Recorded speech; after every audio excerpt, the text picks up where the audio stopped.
Let me tell you something, folks. I know luxury cars. I've driven the German brands. I paid the prices. And then I got into a Genesis.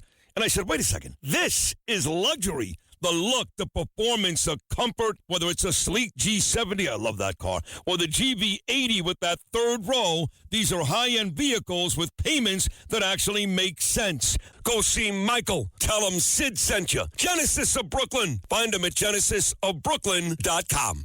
We have a special guest calling in. Yeah, Peter King. We have Peter King. Oh, I know Peter. The chair of Homeland Security in Congress, 28 or 30 years in Congress, one of the staunchest supporters of a Constitution, and a friend, I guess, he's a friend, a common sense Republican. Peter King, happy 4th of July, happy 250 years. I don't know if you've heard all our conversations. How are you doing today?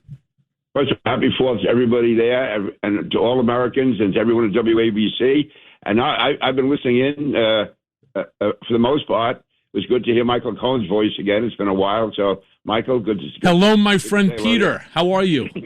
I'm doing fine. Also, let me just say as a parenthetical remark before we go off on tangents, a test of someone, Michael, is I've spoken to several people who are in prison with you, and they say you're a good guy up there. So to me, that means a lot. So there you go. Well, thank you. I tried. In fact, I don't know if they told you the story. I was so repulsed by how dirty, like, the place was and the walls. I took it upon myself to paint the entire place. And then I requisitioned white and gray paint, because the base has to be gray and then the top of it is white. And I put together a little crew, and we just painted the whole place. Just to they gave you the paint? Yeah, they gave me the paint, the paintbrush, the rollers, the whole bit. If you're going to improve the place, then free of labor. I was one of the higher paid actually inmates. I think it was 16 cents an hour. Did you report that in your taxes? I did. You had to, right? I did. Peter, this is Fernando Mateo. I'm sorry that you didn't, say hello to me and that you've been listening to me, but it's okay. I still love you. You know that. Peter, as long as you love me, I'm happy. Hey, Peter, do you remember when I was testing? Michael, Peter, Michael, let me finish with Peter. Why are you interrupting? Sorry. Everybody's a host in this place. Everybody takes command. Listen, Peter, I want you to be witness to this. Michael, if you get a call from the White House and you're brought back up there, I want to hold on to your coattail. Are you going to allow me to do that? Will you bring me along? Peter, do I want him? Probably not. Peter! Oh, my God. Peter! Well, let's see. You're what my else. favorite congrrisman. Let's see what else. By the way, he's everybody's favorite congressman. I'll never forget. I was at the hearing, and Peter was there, and they were questioning me about hacking. Do you remember that, Peter? I remember that hearing well. That's the one where you ended up pleading guilty for that hearing. I remember that. Correct, sir. And It was crazy. So they said to me, Mr. Cohen. And I was like, yeah, I think it was Devin Nunes, by the way, who was doing it. And he says, Mr. Cohen, he goes, I understand that you're a hacker. And I said, no, I'm not. And he goes, well, take a look at Exhibit 3. And he opened it up, and it's a massive, massive book. And he goes, read the first line. And it says, Michael Hacking Co. So he turns around and he goes, you're so bold that you are hacking, or maybe it was a Democrat who did it to me. And I turned around and I said, yeah, that's actually not the correct name of the company. It was Sir Michael Hacking Corp. So he turns around and he goes, and? I'm like, that's a yellow cab corporation. You do know that hacking means to drive, like some called a hack license. The old term for drivers is called a hack. I think, Peter, you fell off your chair. You're like, how did you not know that? Right? It was so. That was probably not Devin Nunes. That sounds more like Swalwell. Or it could have been. You know what? It could have been. Yeah. Peter King, we were talking about how great the economy is. So many people miss this story because the media is biased. Came out this week that we learned the United States of America is producing 1,200 new millionaires every day.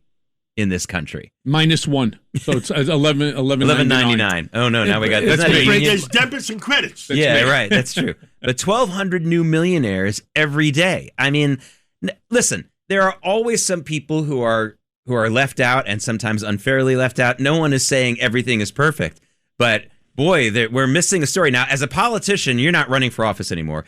I would always advise a politician, never talk about how great the economy is, because they'll just find the one person who's not doing well. You got to talk about it in a more granular way. You say it not in a macro way. You say, hey, this guy, Fernando Mateo, did a great, did some great things with his businesses. But, tell us what your impression of the economy, especially from your perspective out on Long Island. I mean, it seems good to me. Yeah, overall, the economy is doing well, and there's no doubt that people are really making a move. But also, I mean, there are people who are being kind of called left behind or not moving as quickly, and there's different reasons for that. And so not everybody has a great, but on the other hand, it's still the greatest economy in the world. There's still more opportunity here than any other country in the world. So I think we have to be much more positive. But we can't, again, ignore or forget those who are hardworking and are just having a hard time making ends meet right now. There's a lot of them, whether it's college education, whether it's people who just, again, have a lot of bills that have accumulated over the years for whatever reason. Some people get hurt by trade deals. So again, I think it's important to keep everything in perspective. We should not be doomsayers. We have to emphasize what's positive, and there is much more positive than negative. But on the other hand, we can't just be living a good life and forget those hardworking people who could be left behind. So that's all. And I'm not saying we should be coming out with more welfare, but make sure we have more opportunity, make sure we keep the economy open. And my point is, we have to go in after people like Mandami is to show that his policies are going to hurt people. That's going to hurt the small business people. That's going to hurt the guy who's right on the margins trying to get ahead, maybe working overtime, whatever. They're the guys who are going to get hit. So we have to make sure that we, to me, our arguments against Mandami are not that he's giving too much, but the fact that he's hurting so many people, whether it's intended or unintended, that's what's going to happen, whether it's rent control or whatever. That this whole socialist concept that you're helping people, and that situation, you hurt a lot more than you help. Well, Peter King, you're a lot smarter than all the political consultants. I'll tell you this right now, because I refuse as a conservative to surrender the compassion card to the left. I'm a conservative because I'm compassionate. I hated when President Bush said compassionate conservatism, because in my opinion, that was redundant. I care about it. The reason why I want these programs to be changed is because I think they will be better for most people who really need it. And the surrendering of the compassion card, I hear so many conservatives say, like, oh, the bleeding hearts. No, I'm the bleeding heart. You know who created the term bleeding heart conservative? Jack Kemp, who was truly a bleeding heart conservative. He walked the neighborhoods. Okay, you took it right out of my mouth. Go for it. Go for it, Peter. First role model in politics. I knew Jack Kemp going back into the 1970s. Everything I did economically, as far as politics, the Kemp-Roth bill, everything was based on Jack Kemp's philosophy. He did a number of events for me. I was proud to call him a friend. My wife was in love with him. Jack Kemp was just a great guy. And to me, he was the heart and soul of the Republican Party. He was Reagan with a blue collar. And to me, made him, in many ways, the unofficial spokesman for my concept of the Republican Party going back to the 80s and 90s. And it's really unfortunate that he never made it to the Oval Office, because he was a great guy. And again, I always consider myself a blue-collar conservative. People say I'm a moderate. No, I'm not a moderate at all. I have really strong principles, but I also believe that you got to look out there for the working guy, the guy that works in the docks, the guy that drives the cabs. To me, my father, he was a cop. He always had 2 or 3 jobs on the side. That's the way I grew up, in that environment. And when I was in college, I worked over in the freight yards on the west side of Manhattan. Those are the people that I identify with. And they, to me, are the true conservatives. That's what conservatism is all about. Peter, how's your relationship with President Trump? For the most part, it's good. I mean, I don't agree with him on everything, but I tell you, I would sometimes be critical of him and see him the next day. I think we understood each other. He always said we were 2 guys from Queens. Now, he was Jamaica Estates, I was Sunnyside. Not exactly the same type neighborhood, but the fact is we seem to understand each other. I mean, you have to ask him, but I've never heard him, even sometimes, and I'd be critical. He'd see something, he'd take a shot at me, but it was always with a smile. So I hope we get along.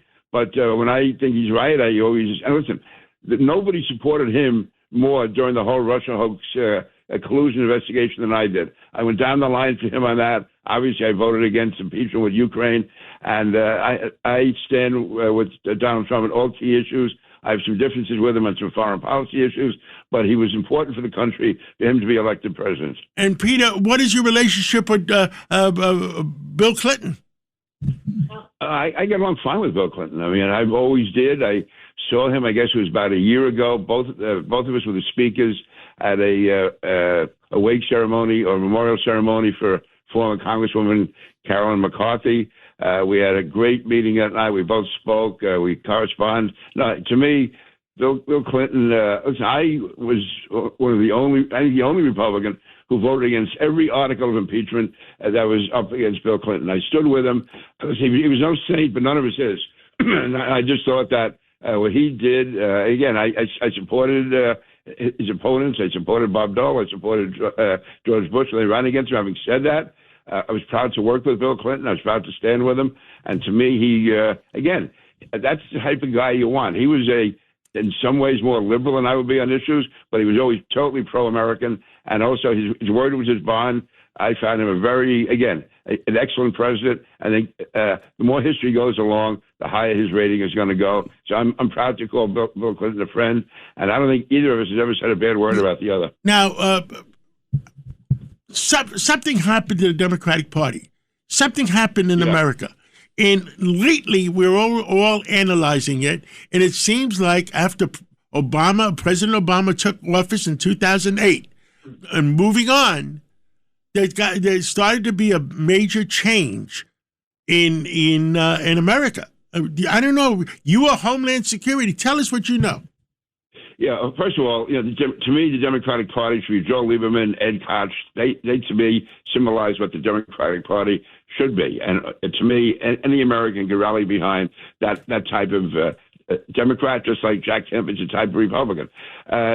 Homeland Security, that's when I first started seeing cracks, John. I guess it was during the Obama administration when I was doing the investigation into the radicalization in the Muslim community, and the overwhelming majority of Muslims are good Americans, but there was definitely a force within that community which was working, absolutely refusing to cooperate at all with law enforcement, which had ties to overseas organizations. And when I tried to investigate them, and I did, but I get such a knee-jerk reaction from so many Democrats, and I'm saying, well, what is this? I mean, we should be working together on this. And unfortunately, I had more support from some people in the Muslim community, a lot of it behind the scenes, than I did from some prominent Democrats. And what it was is, it seemed to me they just wanted to always believe the United States was wrong. If there was an incident, if there was something that occurred, and you had to decide who was right and who was wrong, they invariably come down on the side that the United States was wrong. I guess going back to what Gene Kirkpatrick said years ago, but it really amplified itself during the Obama years of blame America first. And that was it. And they just couldn't bring themselves to wave the flag, to be proud Americans. And now we see only 29% of Democrats say they're proud to be Americans. And you were, like I said, you were Homeland Security for a long time. And Joe Biden, me and you knew Joe Biden 30 years ago. Who was really running the White House when Joe Biden was president? Yeah, obviously it wasn't Joe Biden. I mean, I knew him. I didn't know him well, but I mainly knew him through Al D'Amato, and I would see Joe Biden. And he always was like a little funny, but having said that, he was sharp. He knew what was going on. And to tell you, the last 4 years he was in office, it was like a different person. You see him like on television, and the look in his eye, that people saw in the debate with Donald Trump in 2024.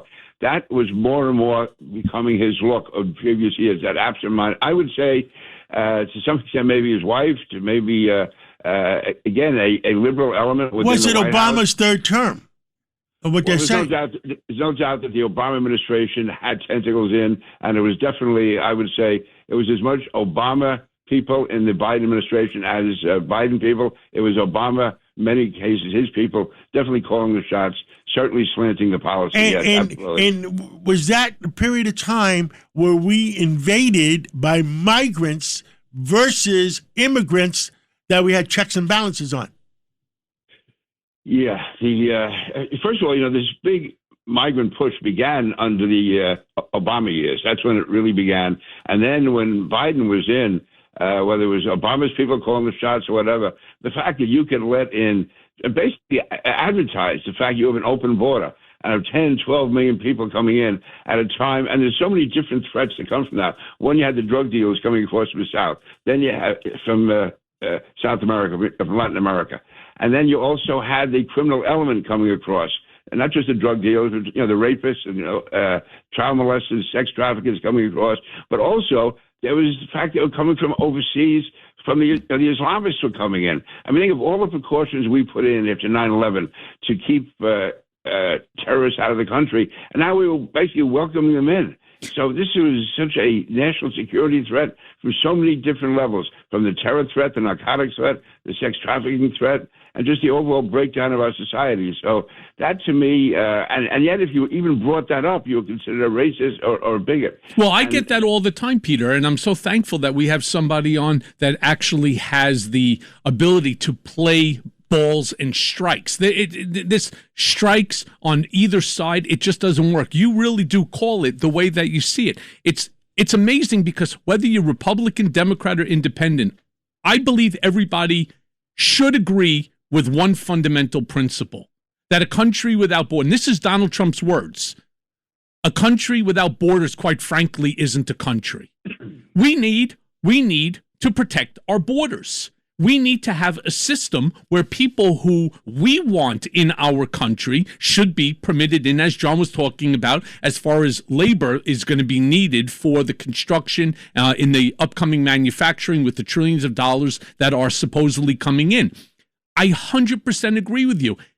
There are individuals under the Biden administration, starting with the Obama administration, that just flooded through the country. Now, does that mean every single one of them are bad? Absolutely not. I would never be that callous to make that comment. However, I remember when my wife, they tell the stories about when they wanted to come. There has to be a process. So let's sit down, and you would know this better than anybody as Homeland Security. Let's sit down, come up with with real sensible immigration policy. They haven't done this in a very long time. We're going to need immigrants to operate all those new factories that President Trump is going to bring back to America. So absolutely, and that's where Peter can actually, help. So maybe, I don't know. Maybe you're not going to be retiring too quickly. Maybe we need a commission to have immigration of legitimate working people that want to come to America. We used to have an immigration in Ellis Island. We need 10,000 plumbers. Bring them in. Targeted immigration policies. Yeah, we need 10,000 electricians. Bring them in. Sensible immigration policy. Sensible immigration of people that want to work, not come in to America for a handout. And we leave the homeless in the streets, American homeless in the streets. Our veterans. Our veterans. If there's that on 4th of July, does that not break your heart, America? That these people fought for our constitutional right, for us to be able to sit here right now. And we're putting in these migrants in the Roosevelt Hotel for $400 a night. Well, listen, there's a lot to be said about migrants and immigrants. John, I'm glad you brought that all up. But, Peter, one last thing that I'd like to ask you is, would you write a letter to President Trump asking him to pardon Michael Cohen? All right, would you do that? Would you do that for me? For Fernando Mateo? First of all, Michael Cohen can speak for himself more than anyone. He's a very articulate guy. But if I can go back to the immigration thing, I'm a grandson of immigrants. All my grandparents are immigrants. The fact is that immigrants are the lifeblood of our country if it's done the right way. Amen. So yes, we needed them. We need them for certain labor. We need them for certain skills. But also, anyone who comes to this country, when you think of it, you come over here and you don't know that many people, you don't have that much money, and you're willing to give up your own country to start over here in America. That's the type of spirit you need. Not the guy who's coming in to go on welfare, not the guy who's coming in to take advantage of it, but that hardworking immigrant population. To me, they make America great. I always felt the hardest workers are the immigrants themselves.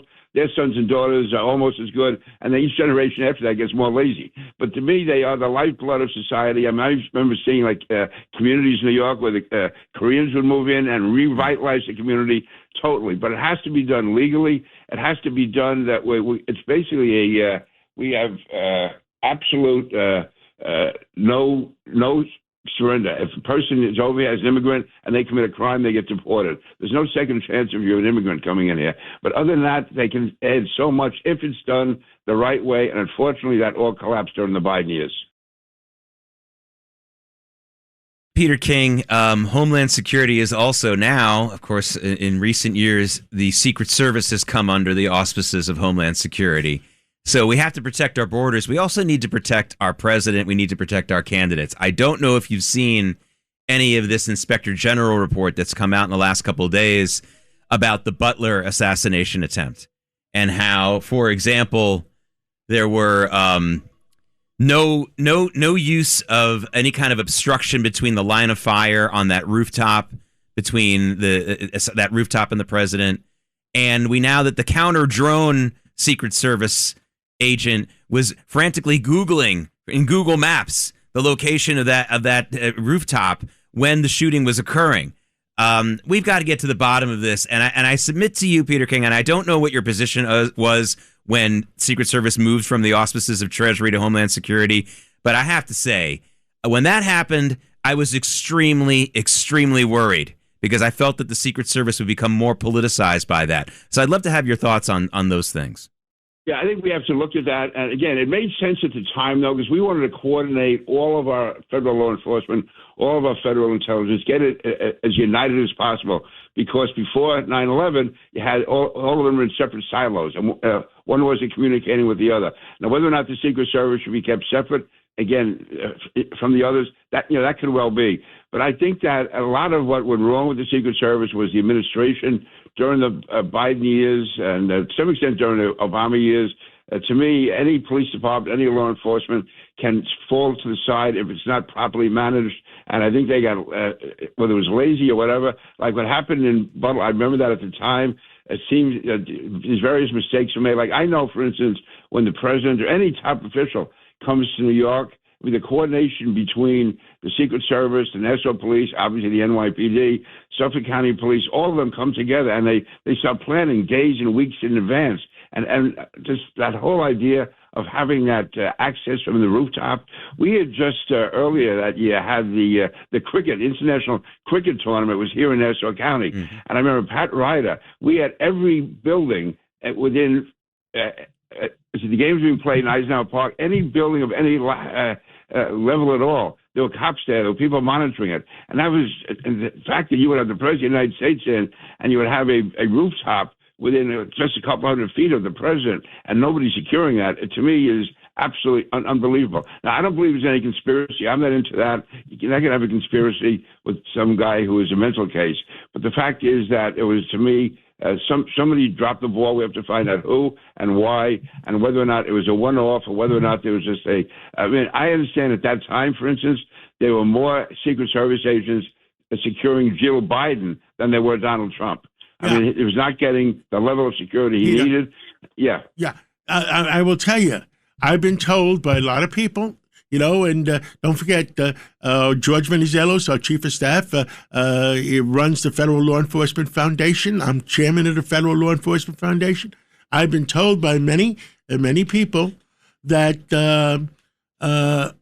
during the Biden administration, a lot of woke people that are really not capable came into the Secret Service. I can see that happening. There's no doubt. I don't know what level that was at. There's no doubt that people at an administrative level, people taking their signals from the White House, were much more woke than they should have been. Federal law enforcement, any law enforcement, cannot afford to be woke. You know, they're not social workers. And the same thing happened, Peter. The same thing happened.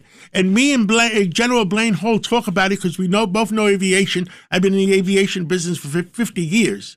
And that a lot of these accidents, a lot of woke people were brought into the aviation business that had no business being pilots. I'm glad Sean Duffy is in there now as, again, in charge of transportation. He is a solid guy. No, you're right. I think the woke element pervaded all elements of our government. If you're talking about aviation, you're talking about law enforcement, those are areas where you cannot afford to be woke. Maybe some social issues somewhere, but not at that level. Absolutely not. But there's something that bothered me terribly when you're talking about the woke community after Butler, after the individual who was hiding out on the golf course. What bothered me the most is some of the commentary that I was receiving on my social media platforms. In my entire life, I don't care if you like the president, I don't care if you dislike the president. Some of the commentary that was coming out, including on some of the networks, the cable news networks, were so despicable. Imagine, and I would say this to them, imagine if that was Joe Biden, the outrage that you would be demonstrating. Instead, the commentary that they missed by an inch, things like that, wanting to see an assassination of a president. I don't care which side of the aisle you ascribe to. It is, to me, the most disgusting thing that people can say, that you want to see the execution of another individual. There's something mentally wrong with these individuals, and I'm not a sociologist, I'm not a psychologist. I have no idea who could think like that or why, that your hatred for a man who wants to do right, and by the way, you don't have to agree, and I say this all the time, you don't have to agree, as you do not, as I do not, with every single thing that Donald Trump says. I just don't, where we have differences of opinion, and that's healthy for a democracy. But to want to see the execution of your president, there's something mentally wrong with these people. There really is, and I think there were people in society who showed more empathy and sympathy for George Floyd than they did for Donald Trump. I mean, that's just how perverted so many elements of our society became. Peter King, this is something that reminds me now. I assume you went to Catholic school for some years in your life. Is that correct? Yeah, I certainly did. Yeah, okay. Grade school, high school, college, law school, the whole. So that means you probably were forced to see, and it's not really a burden because it's one of the greatest films of all time. You probably saw A Man for All Seasons with Paul Scofield. Yes. Okay, St. Thomas More. Yeah, that's right. An incredible film, and the most powerful scene I think in the movie is really something that teaches us something about the way people have treated Donald Trump. These people who've abandoned their decency, who have destroyed the legal system like they did in Michael Cohen's case to get out President Trump. There's a scene where the young man sitting before Thomas More says, to get after the devil himself, I'd cut down every law in England. And Thomas More stands up, played by Paul Scofield, and says, oh yeah, if you cut down all the laws in England and the devil turns around on you, where will you hide now that all the laws have been cut down?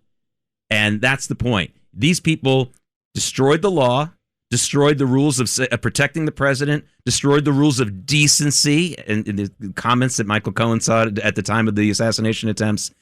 They think this isn't going to have blowback on them. They've burned down the house. And then when their guy's in control or when they're in power, they're going to wonder where their protections have gone. I mean, that is something people need to understand. You can't do that to the Constitution of this country.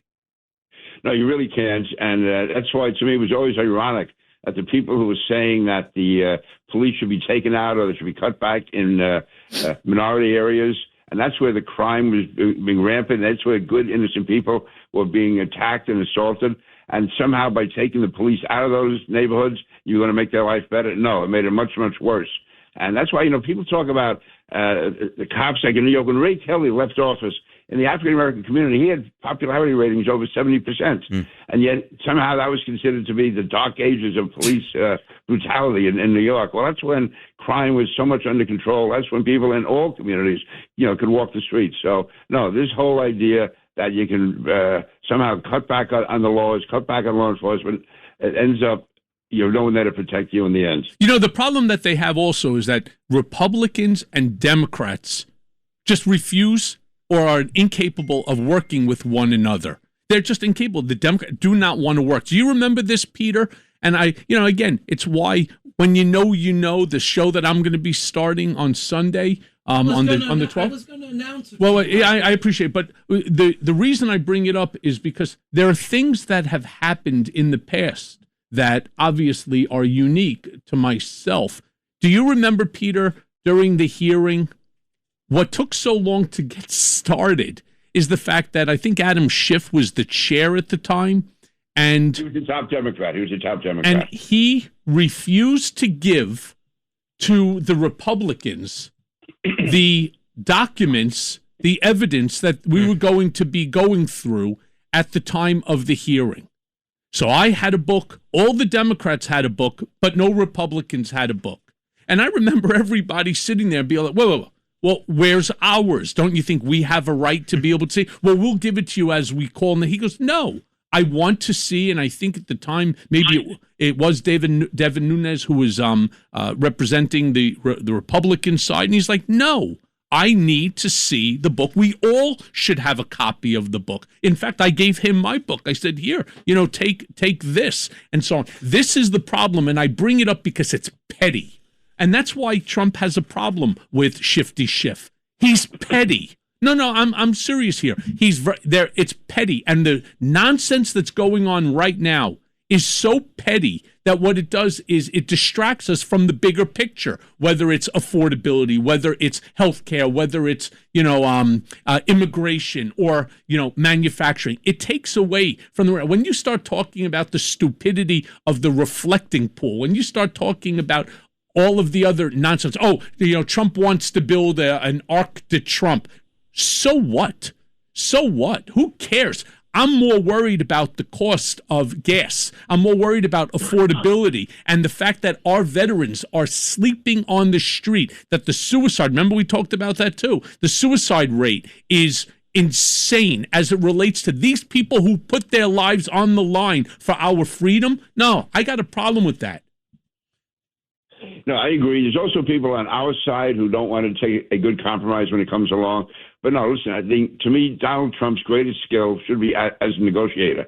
So we have to find Democrats you can work with, and then Republicans know when a deal is worked, we go with it. You're never going to get 100% of what you want. As right. Ed Kopp said, if you can get 50%, that's great. I think Trump is in a position where when he negotiates, he can get 70 or 80%. Let's take that and run and go on to the next issue. If you keep waiting and get 100%, you end up going nowhere. And then it just feeds into social media. It feeds into both sides going to their bases, and we get nothing done. It's feeding into this whole democratic socialism concept. Yeah. And that's where you end up getting a Mandami here in New York. I mean, we have to. And by the way, we can't piss this as a one-off. This is happening all over the country.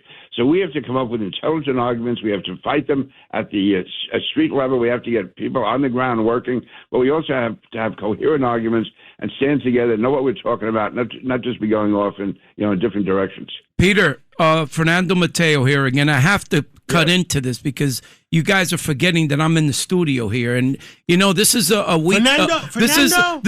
This is a holiday weekend, and we decided to make sure that it's a holiday weekend. I want to know, why are all the banks open? I just talked to my financial people. Bank of America is open. Only JP half day. Morgan is only open. half day. But why are they open? It's like a Saturday.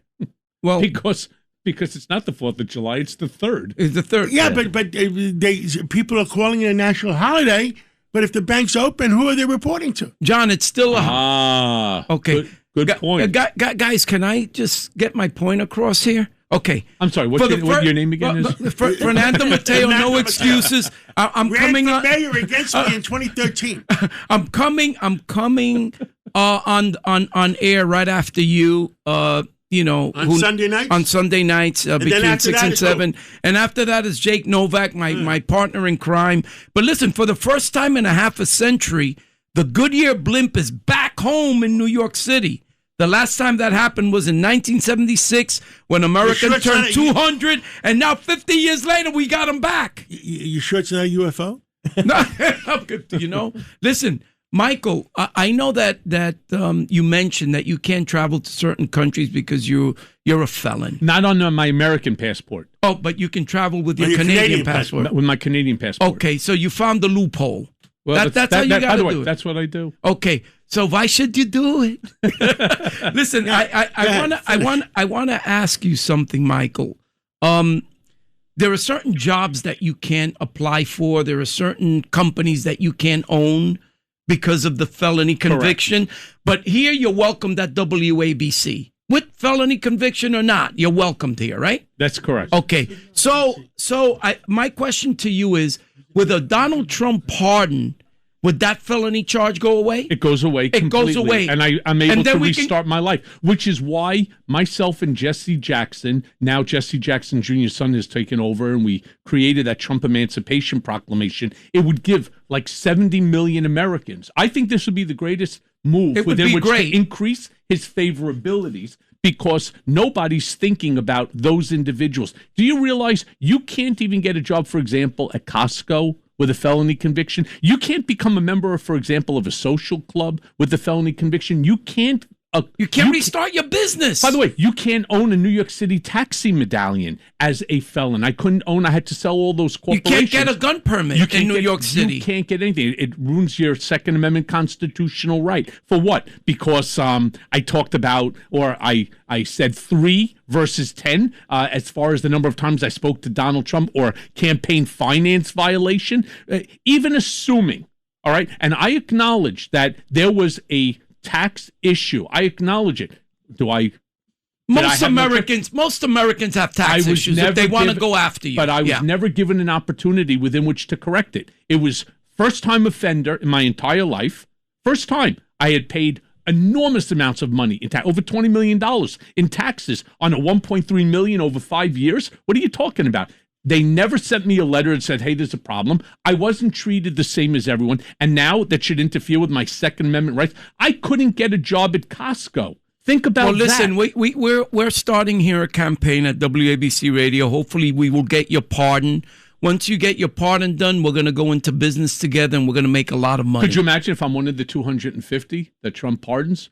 Well, on the 4th of July. Listen, we will celebrate it. If he pardons it for 4th of July, well, we got a guy here with good connections. Yeah, I mean, know. John speaks to him every other day. So, plant the seed in his ear. Peter King, last word to you. I'd love to make it about sorry, Peter, about the 250th anniversary and your message and basically what you've learned.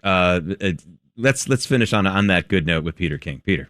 Yeah, absolutely. And I say this profoundly. There's no country in the world like the United States. I'm a grandson of immigrants.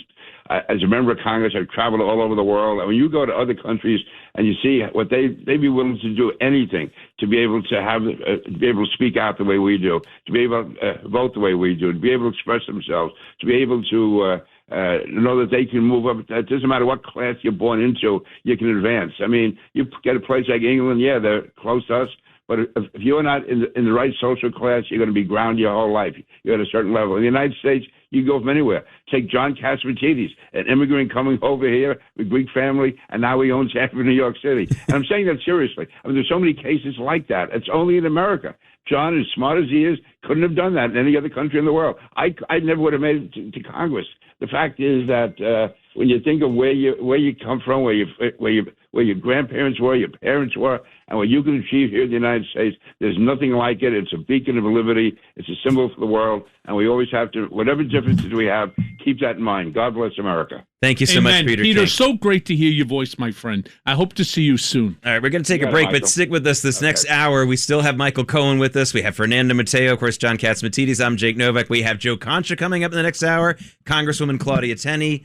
Please stay with us. We are live. We're not taking the day off.